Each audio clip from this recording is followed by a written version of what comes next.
Greetings, salutations, respect, and love. I am Scott, and you, my dear friends, have wandered onto the #1 prog rock channel on YouTube. Oh, it's your lucky day. The algorithm did you good. Yes, indeed. Well, today, I'm going to be talking about my wife's favorite prog albums.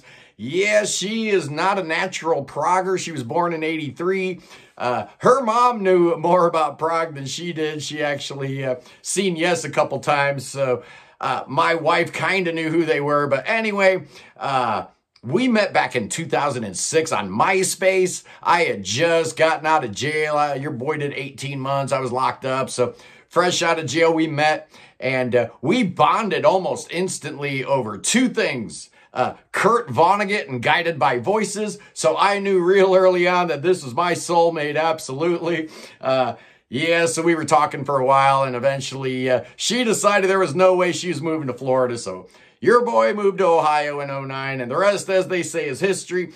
Couple bands that my wife just does not enjoy, prog bands she does not like. For some reason, she doesn't like Genesis. Either Gabriel version or Collins version, just not her cup of tea, doesn't like it. King Crimson, absolutely not. I took her to King Crimson in Cleveland. I don't think she really enjoyed it too much. Gentle Giants, another band she doesn't care for. She's never liked Pink Floyd. So yeah, these are going to be my wife's top 12 prog rock albums. She's got pretty good taste. Some of this she came to on her own. Some of it I actually, helped her out with. Come on in, Roxy. My dog decided she wants to join me here while I shoot this. Fine and dandy. So we're doing a top 12. Here are my wife's 12 favorite prog bands. I know I said 10. I lied. I always do that. At number 12, it's Coheed and Cambria. Oh, yeah, their 2003 masterpiece, Good Apollo, I'm Burning Star 4.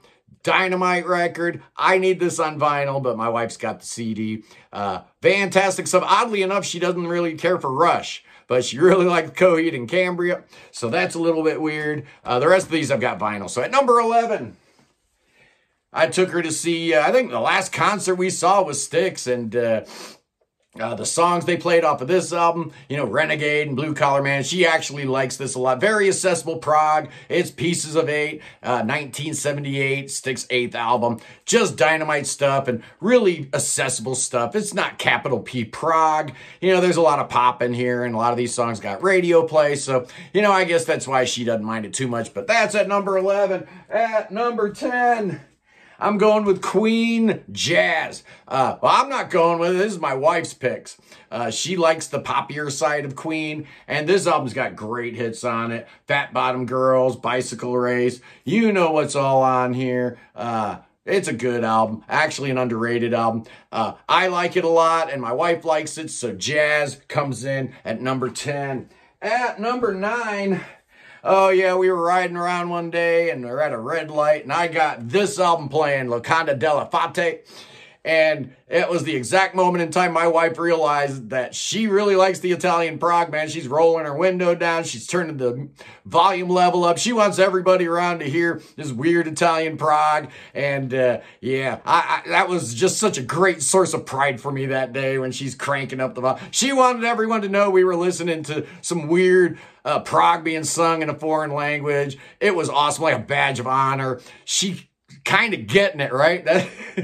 That's awesome. She's kind of getting it. Alrighty, at number 8, another band that may not be 100% prog, but whatever. It's Radiohead and the Bends. Yeah, she didn't really care for when they got all like weird with the Kid A and Amnesiac and whatnot. She liked the OK Computer, but this is her favorite Radiohead album. It's kind of mine too. Fake Plastic Trees, High and Dry, My Iron Lung. This album is just dynamite. Planet Telex. I love every song on here. Street Spirit, Bulletproof. Oh man, just dynamite. Kind of splitting the difference between the debut, which was Pablo Honey, and kind of sounded like American grunge, and OK Computer, which was just going off in a new direction. This kind of splits the difference, and for my money, possibly their most listenable album. I love it. It's fantastic. At number 7, Oh, yeah. Their last good album, man, I'm going with Green Day, American Idiot. Well, you know, it's a prog album. I don't care what you people say. Jesus of Suburbia is like 10 minutes long. It's a concept album. It's a rock opera. This is absolutely prog with a little bit of punk. American Idiot. She loves this album. I could have gone with Dookie, but I'm trying to keep it prog here, right? She probably likes Dookie a little bit better. She falls into that category that Dookie was the first album she ever bought with her own money. A lot of people can say that, right? Dookie's one of those albums. But if we're talking about my wife's favorite prog albums, American Idiot clocks in at number 7. At number 6, a shocker, an album that these are all like records that are on my wife's iPod or on her phone, or she actually wants to listen to. Well, I put this whole album on her phone, man. She loves every song on here, and I do too. It's the first Pattern Seeking Animals album. Yeah, they kind of found their sound on their second album. Here they were, kind of more or less like a Spock's Beard spin-off thing. But man, the songs on here are so good. We Write the Ghost Stories, No Man's Land, No One Died and Made You King. These are my things. Yeah, she loves all those songs, and I'm with her. John Baygold's such a great, great, great songwriter.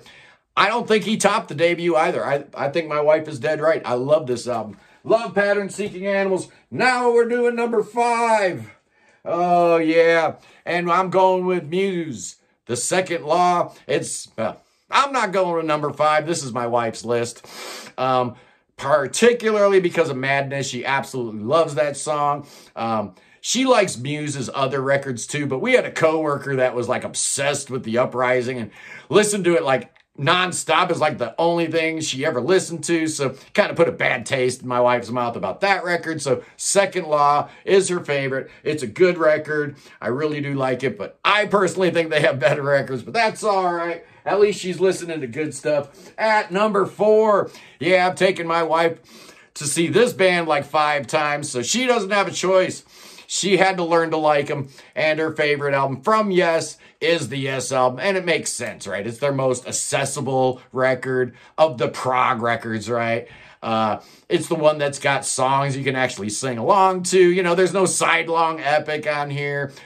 You've got songs that got lots of radio play. So this is her favorite Yes album. It's a lot of people's favorite Yes album. It's not mine, though, but good choice on that one. Absolutely. At number 3, one thing my wife and I did a couple years ago was we watched all of Supernatural, man. We binged that show, all 15 seasons. Sam and Dean Winchester riding around in that black Chevy Impala, solving crimes and, beating demons and stuff like that. And the theme song of that whole series is Carry On Wayward Son. So I'm putting Kansas Left Overture in here.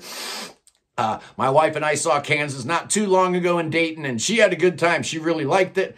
They were amazing. They were super, super good. And Left Overtures, come on. Just a classic album, a great album. She is absolutely right about this one, man. At number 2 of my wife's favorite prog albums. Yes, Jethro Tull, and I'm going with Aqualung because it's got all the songs everybody knows.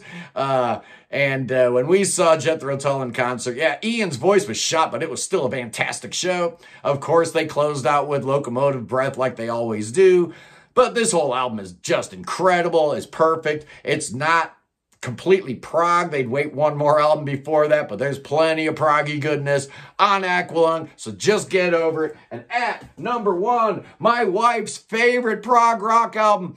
Yeah, she liked it so much, she actually went ahead and booked the tickets when we saw this concert. It's the Neil Morse Band and the Similitude of a Dream. Oh, yeah, this puppy dropped a couple days after the election in 2016, as I recall. And we went up to Cleveland and saw them perform this. I think it was like January or February of 2017, I guess, but what an amazing show. Every song on here is fantastic. My wife loves this album. An amazing concert. The follow-up, The Great Adventure, she didn't like as much. She has a problem with how Neil's using Eric and his vocal talents. I kind of understand what she's saying there, but I love that one too. But this is the one right here, my wife's favorite prog album, the Neil Morse Band, Similitude of a Dream. Anyway, punks, I am going to be reviewing a brand new album tomorrow, a great new album. The 10th album from New York's Is. It's called Collapse the Wave, and it's really, really good. It's a special album. I can't wait to talk to you fools about it. Anyway, this Sunday at 1 p.m. Eastern, we're doing the top 10 prog metal albums. Oh, I got some special guests that are going to blow your mind. It's going to be an amazing show. I've already got my notebook out and my pencil sharpened because I plan on learning a few things Sunday. Anyway, fools, I love you. Peace in the Middle East.